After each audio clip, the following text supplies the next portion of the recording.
kami dari kelompok 3 yang beranggotakan 5 orang. Saya Dijen Darari.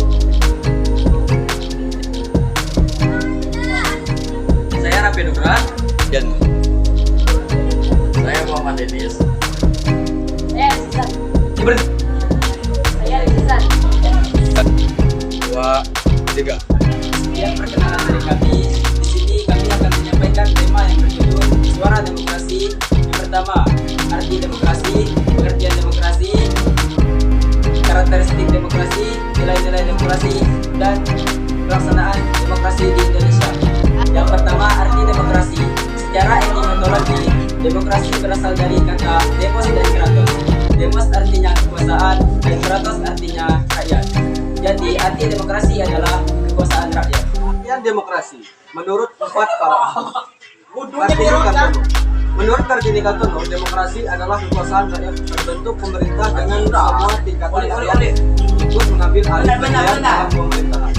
Yang kedua, Soekarno. Menurut Soekarno, demokrasi adalah bentuk pemerintah akan menjalankan pemerintahan tanpa harus membayar penyelenggaraan terhadap hak-hak asasi rakyat. Yang ketiga, Joseph demokrasi merupakan perencanaan untuk mencapai keputusan politik di mana individu memutuskan perjuangan kolektif atas suara rakyat. Yang keempat,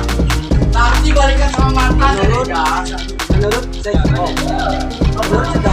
demokrasi adalah bentuk pemerintahan di mana keputusan pemerintah yang penting secara langsung atau tidak berdasarkan pada kesepakatan mayoritas yang diberikan secara langsung bebas dari rakyat dewasa. Karakteristik demokrasi. 1. Pemerintah atas nama dan bertanggung jawab kepada rakyat. 2. Pemerintah oleh dari dan untuk rakyat.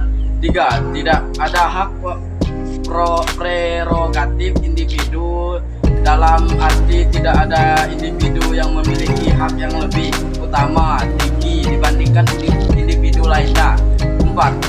Pemerintahan dijalankan atas kehendak masyarakat tanpa mengabaikan hak. Demokrasi. 1. Menyelesaikan perselisihan dengan cara damai dan secara melembaga. 2. Menyelenggarakan pergantian pemimpin atau kekuasaan secara teratur. 3. Membatasi pemakaian kekerasan sampai 4. Mengakui dan menganggap wajar adanya keanekaragaman. 5. Menjamin tegaknya ada keadilan. Demokrasi di Indonesia. Periode 1945 sampai 1999, masa demokrasi parlementer yang menonjolkan peranan parlemen serta partai-partai. Pada masa ini, pelemahan demokrasi parlementer memberi peluang untuk dominasi partai-partai politik dan DPR. Akibatnya, persatuan yang digalang selama perjuangan melawan musuh bersama menjadi kendor dan tidak dapat dibina menjadi kekuatan konstruktif sesudah kemerdekaan. Periode tahun 1959 sampai tahun 1960. Masa demokrasi terpimpin yang dalam banyak aspek telah menyimpang dari demokrasi konstitusional dan lebih menampilkan beberapa aspek dari demokrasi. Masa ini ditandai dengan dominasi presiden, terbatasnya peran partai publik, perkembangan pengaruh komunikasi, dan peran ABRI sebagai unsur sosial politik semakin luas. 1966 sampai 1990, masa demokrasi Pancasila era Orde Baru yang merupakan demokrasi konstitusional yang menonjolkan sistem presidensial.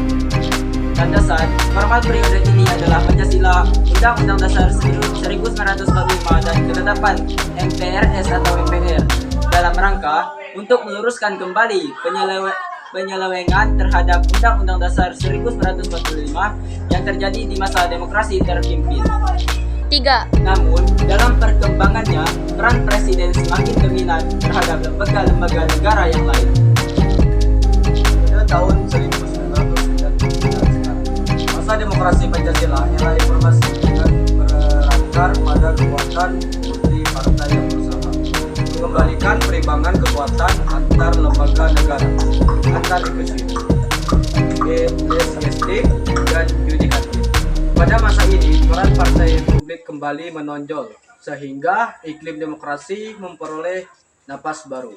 Perkembangan berikut masih akan kita tunggu sampai sekarang.